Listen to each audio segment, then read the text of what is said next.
Bom, me parece que agora abriu-se o espaço para os jornalistas questionarem. Vamos acompanhar mais um trecho, então, porque esse é o momento... questionando sobre o quê? Desculpa. Eles estão questionando agora sobre o banho de sol. Vamos dar uma olhada. É preciso tomar todo o cuidado para que este exemplo, e não é o caso, é muito importante que se diga isso, possa eventualmente incitar outros incidentes dessa natureza. Então, as medidas disciplinares em cada uma das unidades prisionais são de competência de seus gestores, porque cada um sabe os problemas que enfrenta no seu dia a dia. O Ministério da Justiça, é claro, recomendou que todas as cautelas fossem tomadas. Estas e outras mais poderão ser tomadas ou, eventualmente, haver uma desistência dessas medidas. Heloísa Vilela, do Ministério. Boa tarde, ministro. Eu gostaria de saber, quando o senhor assumiu a pasta, o presidente Lula, o senhor, o ex-ministro Dino, falaram muito na importância do combate ao crime organizado hoje, mais do que nunca, sim, no Brasil. Então, eu gostaria de saber se o senhor... É cedo, porque as investigações ainda estão começando, mas se o senhor acredita que pode haver algum tipo de ingerência política e não apenas um evento fortuito nesse ano eleitoral, depois que o Ministério passou o ano passado todo se concentrando muito nesse combate ao crime organizado? Olha, obrigado pela pergunta, é muito oportuna. Nós descartamos completamente esta hipótese. A política não ingressa nos presídios federais e também não ingressa aqui no Ministério da Justiça e da Segurança Pública no que diz respeito às questões técnicas, evidentemente. É claro que a política geral do país é determinada pelo presidente da República e claro que nós aqui levamos a cabo, naquilo que diz respeito às nossas competências, esta política mais geral. O combate ao crime organizado, evidentemente, é um combate que exige uma ação muito técnica. E o crime organizado hoje, ele vem crescendo, infelizmente, não só em nosso país. Ele deixou de estar restrito a um estado determinado. Ele hoje se alastrou pelo país todo e também tem uma dimensão internacional. Então, é por isso justamente que o combate ao crime organizado, ele passa a ser de competência também do Ministério da Justiça e da Segurança Pública, que ele passou a ser um problema de âmbito nacional. E mais do que isso, nós estamos trabalhando já com uma colaboração, e não é de hoje, com outros países para combater este tipo de criminalidade. É altamente organizado, altamente estruturado e altamente capitalizado. E muitas vezes, infelizmente, o Estado não tem condições de competir com esse tipo de estruturas que são multinacionais. Mas é claro que nós não vamos arrefecer com relação a esse combate, nós estamos preparados, nós temos uma Polícia Federal que merece todos os elogios, assim como a Polícia Rodoviária Federal. Nós temos um país bem estruturado, não canso de dizer isso, do que diz respeito ao sistema de justiça. Nós temos 27 unidades da federação, onde nós temos um Ministério Público independente, nós temos um Judiciário independente, nós temos polícias civis, militares, fora as polícias federais altamente técnicas e competentes, nós temos todas as condições de enfrentar o crime organizado e vamos enfrentar. E esta é uma das prioridades do governo federal, é uma orientação que o presidente Luiz Inácio Lula da Silva nos deu ao assumirmos este cargo. A segurança pública é algo que preocupa não mais o cidadão que pertence à elite, mas é um problema que hoje preocupa, afeta o dia a dia, o cotidiano do cidadão comum, das pessoas mais simples. Isabela Camargo, da TV Globo. Ministro, boa tarde. Especialistas apontam que para uma fuga ocorrer... Opa, falhou, voltando. Boa tarde novamente, ministro Isabela Camargo, da Globo News. Especialistas apontam que para uma fuga ocorrer num sistema tão seguro como esse, não teve uma falha só, sim, mas possivelmente uma sequência de falhas que acabou provocando a possibilidade da fuga. Então, eu te pergunto, até o momento do que a investigação já conseguiu levantar, as câmeras estavam funcionando? O vigília da guarita da muralha deu uma cochilada? Essas ferramentas teriam entrado, de fato, como o senhor apontou, possivelmente a fragilidade nessa obra, que pode ter facilitado a entrada de equipamentos. O que a investigação já apontou de falhas na segurança que aconteceu em Mossoró? Pois não, agradeço a pergunta, Isabela, muito interessante. Nós não temos ainda todas as informações, porque a sindicância administrativa e o inquérito policial estão em andamento e vão apurar todas as responsabilidades. O que nós sabemos até o momento é o seguinte, que houve uma série de fatores que causaram a fuga desses dois detentos, que, aliás, não são hierarcas, não estão no topo da criminalidade organizada. Realmente são, digamos assim, soldados do crime organizado. É um pouco como a queda de um avião. Quando cai um avião, não há uma causa única, há uma série de causas e concausas, como ocorreu neste momento. Em primeiro lugar, a fuga ocorreu numa terça-feira de carnaval, né? Na passagem da terça-feira para a quarta-feira de cinzas, né? Onde, eventualmente, as pessoas estavam mais relaxadas, como costuma ocorrer neste momento. Outro fator que contribuiu para isso, como eu disse, é porque o presídio estava passando por uma reforma interna.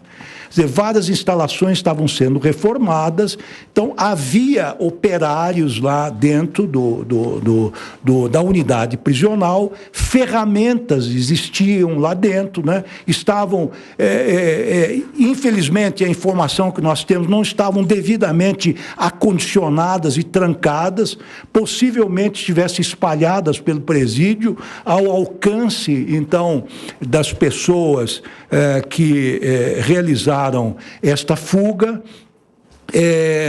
Nós verificamos também que havia defeitos na construção do presídio, quer dizer, houve uma fuga pela luminária da cela, e ao invés desta luminária e o entorno estar protegido por uma laje de concreto, ela estava protegida e fechada por um simples, enfim, trabalho comum de alvenaria.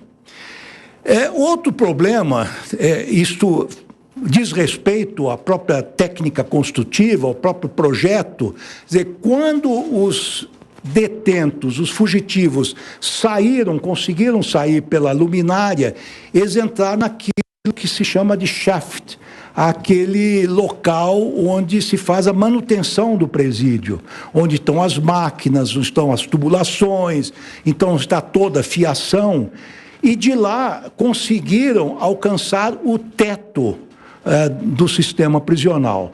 Então também não havia nenhuma laje, não havia nenhuma grade, nenhum sistema de proteção. Quer dizer, isso tem uma questão do projeto, não é? Quem fez o projeto, eventualmente, devia ter imaginado que a proteção deveria ter sido mais eficiente. Quando os criminosos ultrapassaram estes obstáculos e foram encontradas ferramentas que eram utilizadas na reforma do presídio, dentro não só das celas, mas também no local por onde eles se evadiram, eles se depararam com um tapume de metal, que estava protegendo o local que estava sendo reformado.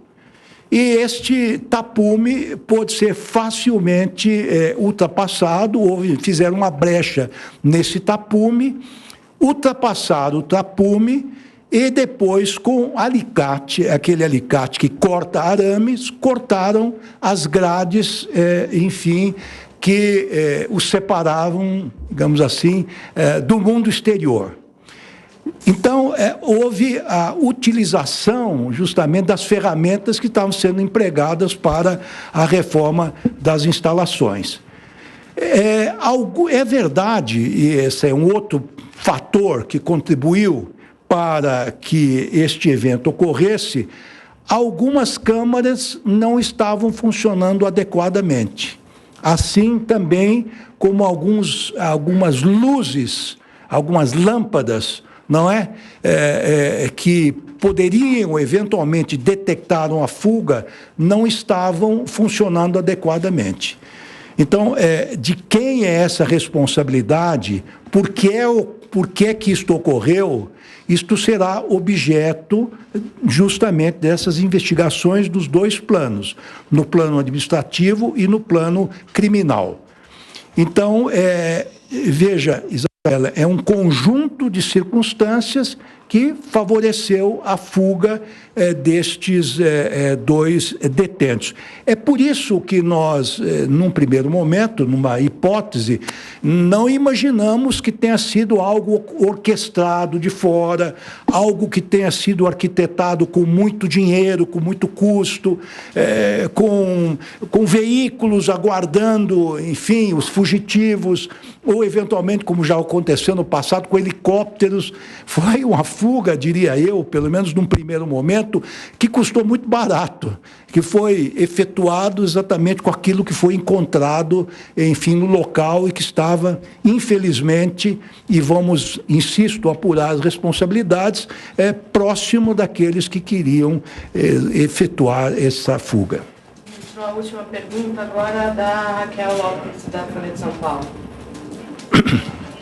Olá, boa tarde. Eu gostaria de saber, é a primeira fuga da história dos presídios federais. Como o senhor avalia? É grave, não é grave? Como que o senhor avalia? E o discurso e as ações do governo na área da segurança pública, elas precisam ser revistas na sua avaliação? Uma outra dúvida também é a questão do alicate. Como eles conseguiram esse alicate? Pois é. Bom, todas as perguntas são excelentes. Agradeço, viu, mais uma vez não só a presença, mas também o interesse de todos. Bom, em primeiro lugar, como eles conseguiram esse alicate? Eles conseguiram porque certamente estava jogado no canteiro de obras, quando devia estar trancado, como ocorre normalmente em outras reformas de presídio, trancado numa arca, num baú de metal e inacessível aos presos e longe, inclusive, dos presos, né? Então, isto, enfim, de alguma forma tiveram acesso a isto.